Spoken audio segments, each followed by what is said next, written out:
Assalamualaikum warahmatullahi wabarakatuh. Selamat pagi, salam sehat buat kita semua.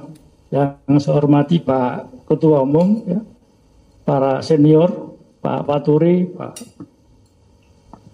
Prof, ya, dan seluruh peserta.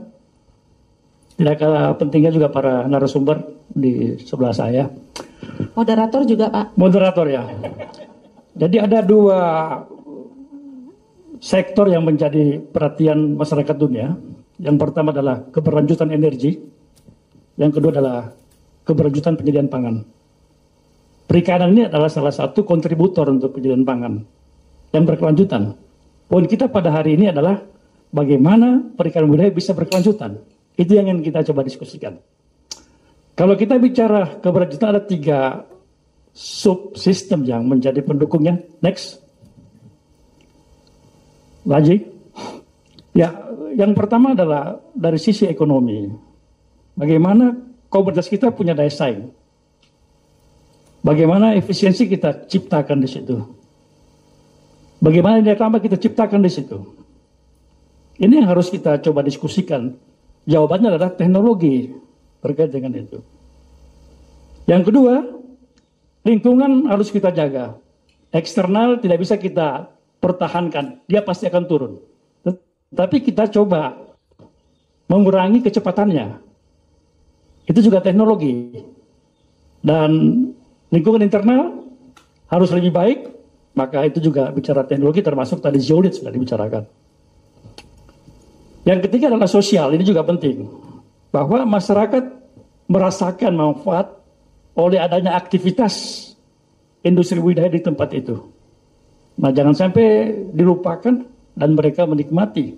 Saat ini mulai ada model yang bagus, ada kemitraan antara pelaku usaha dan masyarakat dalam bentuk saham, sehingga mereka tidak kehilangan asetnya dan menerima manfaat setiap musim tanam.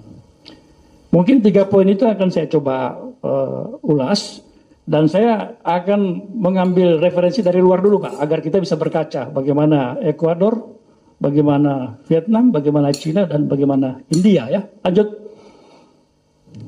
Ya, kita coba lihat kondisi ekonomi udang dunia, ya. Dan Ekuador saya jadikan contoh di sini.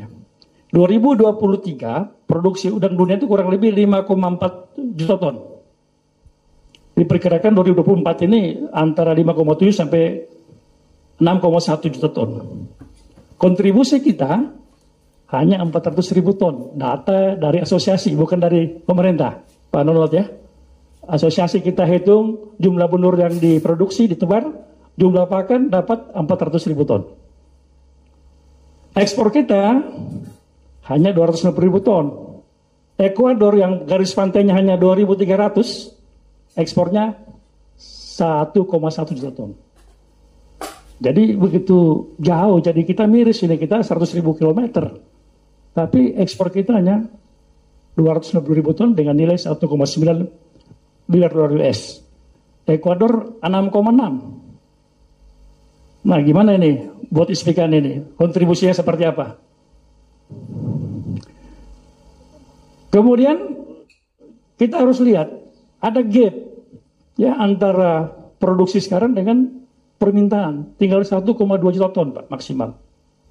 Kita akan merumput di situ, tidak bisa kita tingkatkan berlipat-lipat, ya. Bahwa ada keterbatasan, laju peningkatan produksi dunia dengan laju permintaan itu tidak seimbang. Sehingga perlu kita juga kembangkan pasar dalam negeri, ya. Kalau tidak, akan menjadi sebuah persoalan.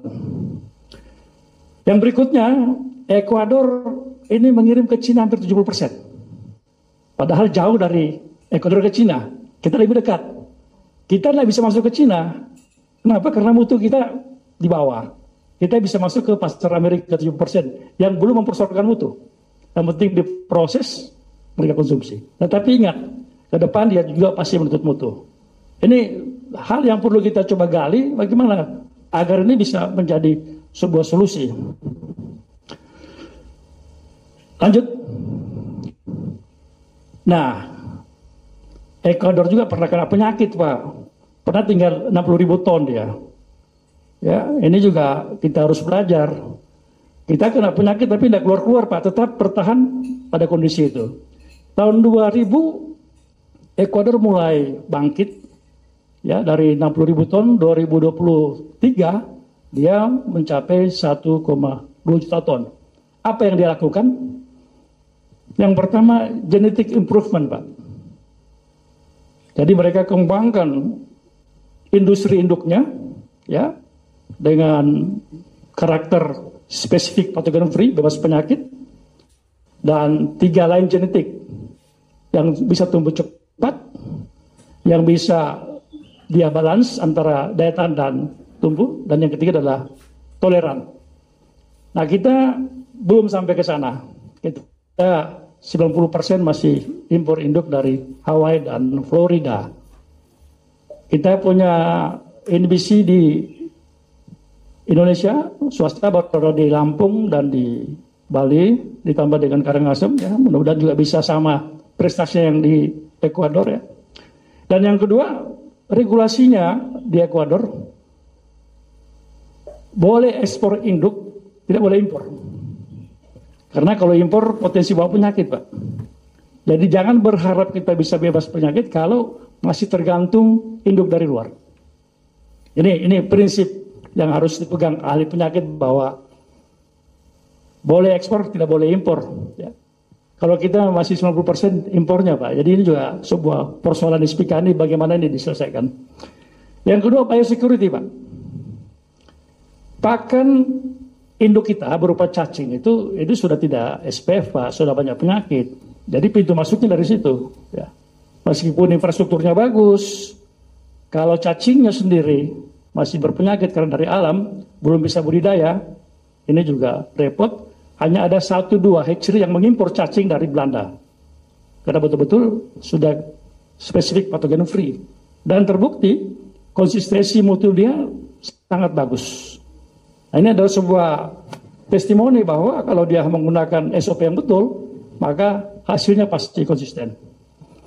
Yang ketiga, mereka kembangkan teknologi rational plus dengan prinsip multi nursery, growth 1, growth 2. Yang menarik lagi bahwa di Ekuador investasi tentang pabrik pakan bagus sekali.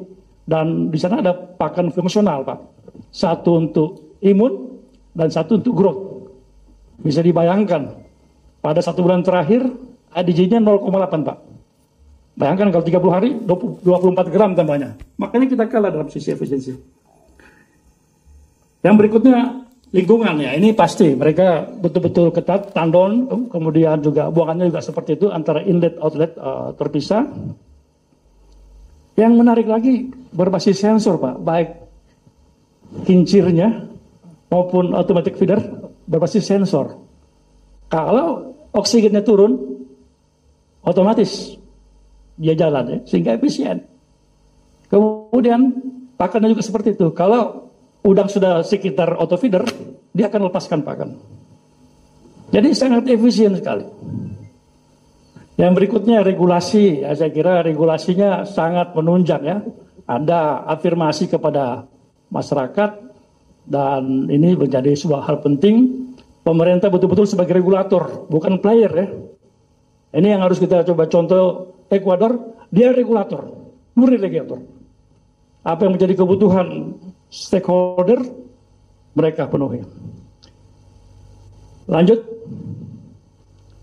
ini ada satu perusahaan di sana, di Ekuador itu ada kemitraan antara pengusaha besar dengan masyarakat. Salah satunya Mitsui, produksi per tahun antara 160 sampai 110 ton, sehingga mereka mengembangkan bisnis integrasi dari hulu sampai hilir. Ini mungkin juga perlu kita cermati, apakah di Indonesia bisa seperti itu dalam satu kawasan, apakah tradisional, semi intensif, integrasi dari hulu ke hilir oleh sebuah perusahaan. Kalau dia parsial satu-satu, saya kira ini menjadi hal yang sangat sulit. Dan yang menarik, Ekuador itu investasi bertambah, ekspor juga bertambah. Indonesia investasi naik, ekspor tetap. Ini realitasnya kalau kita lihat, ya. Cuma saya belum keluarkan datanya Pak. Berapa investasi 5 tahun terakhir, berapa kita punya progres ekspor.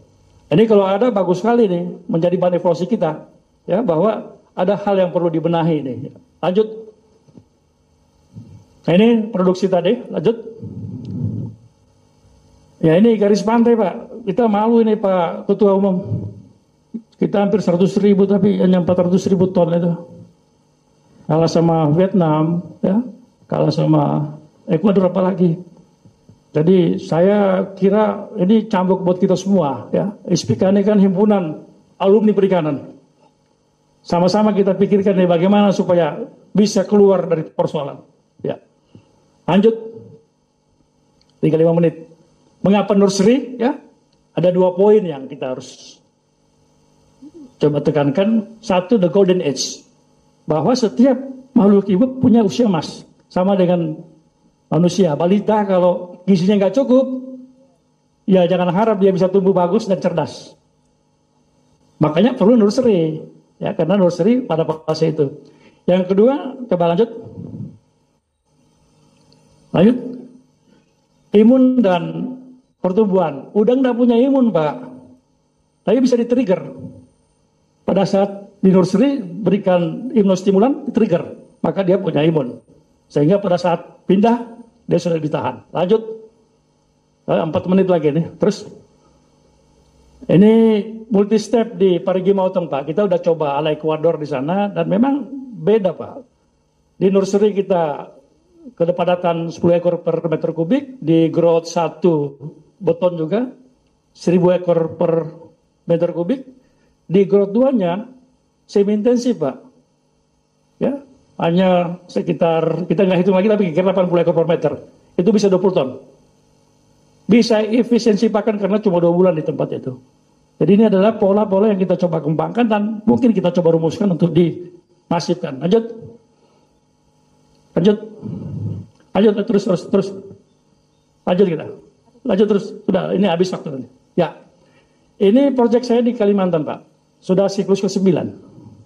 Betul-betul full intensif. Yang kuning itu tanpa nursery, 75 ton per hektar. Kalau yang pakai nursery 140. Ini bukan cerita, ini kita keep, dikeluarkan ya. Dan nanti jadi ribut dan sebagainya ya. Siklus ke-9. Dari Kalimantan ada, mungkin bisa nanti lihat di Batu Licin. Lanjut. Nah, tantangan nursery ini ya. Sekarang Vietnam ini sudah menggunakan mekanisasi, Pak. Transfer juvenil itu pakai pompa, fish pump. Bisa sampai 2 kilometer. Kemudian bisa diangkut pakai mobil. Dan canggihnya Pak, sudah bisa dihitung pakai counting digital. Air mengalir dengan induk benurnya terhitung. Sehingga kayak pom bensin aja Pak. Jadi dia ke kawasan tambak-tambak tradisional, 50.000 tutup, pindah lagi petak lain dan seterusnya. Jadi berkembang sekali ya. Kita akan ke Vietnam di Oktober ini ya. Mungkin ada yang tertarik ikut karena di sana banyak investasi yang masuk. Lanjut. Ya, kalau Ekuador ini tadi dia lebar rendah, kemudian dia sangat efisien pakai sensor dan seterusnya. Cina yang menarik Pak. Cina mengembangkan tebaran tinggi, kolam-kolam kecil dengan resirkulasi satu, yang kedua dengan aquaponik ya. Sehingga pencemaran itu bisa dia lakukan. Jadi teknologi menjadi poin penting untuk keberlanjutan. Lanjut, terus. Lanjut. Nah, gimana Indonesia? Bisa waktu sedikit, Bu? Indonesia kita mau lihat dulu. Saya mau katakan bahwa investasi ini naik, Pak. 45 derajat. APBN, APBD swasta. Tapi ekspor kita 230-250 ribu ton. Selama 5 tahun terakhir. Saya berharap ISPIKA ini ada yang mencari data itu. Ya, anggota ISPIKA ini mencari data 5 tahun terakhir berapa investasi di industri udang nasional. Kemudian kita lihat berapa ekspornya. Ya kalau itu bisa kita temukan, wah, sangat bagus sekali. Yang kedua, daya saing kita kalah sama Ekuador, Pak. HPP-nya 0,7 dolar lebih mahal dari Ekuador. Dari Vietnam kita 0,3, dari India 0,5. Jadi kalau 0,7 sekitar 11.000. Ditambah tadi dengan anti dumping 7.000, 18.000. Nah, gimana nih nasib industri udang kita ke depan kalau ini tidak coba kita pikir sejak sekarang, ya. Anti dumping kena 7.000, HPP kena 11.000. Lanjut. Terus lanjut aja.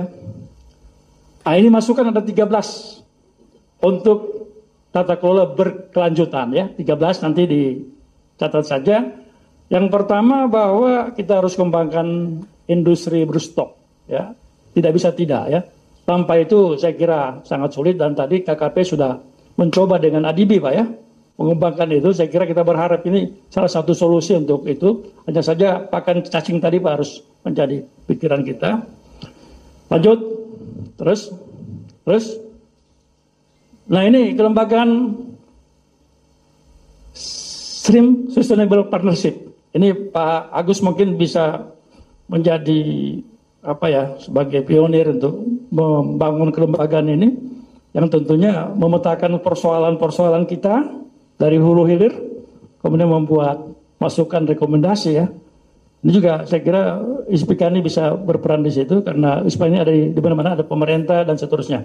Lanjut. Nah, ini yang namanya komponen industri aquaculture, ya. Kalau saat ini kan hanya 3, Pak. Ada hatchery, ada grow out, ada processing, ya.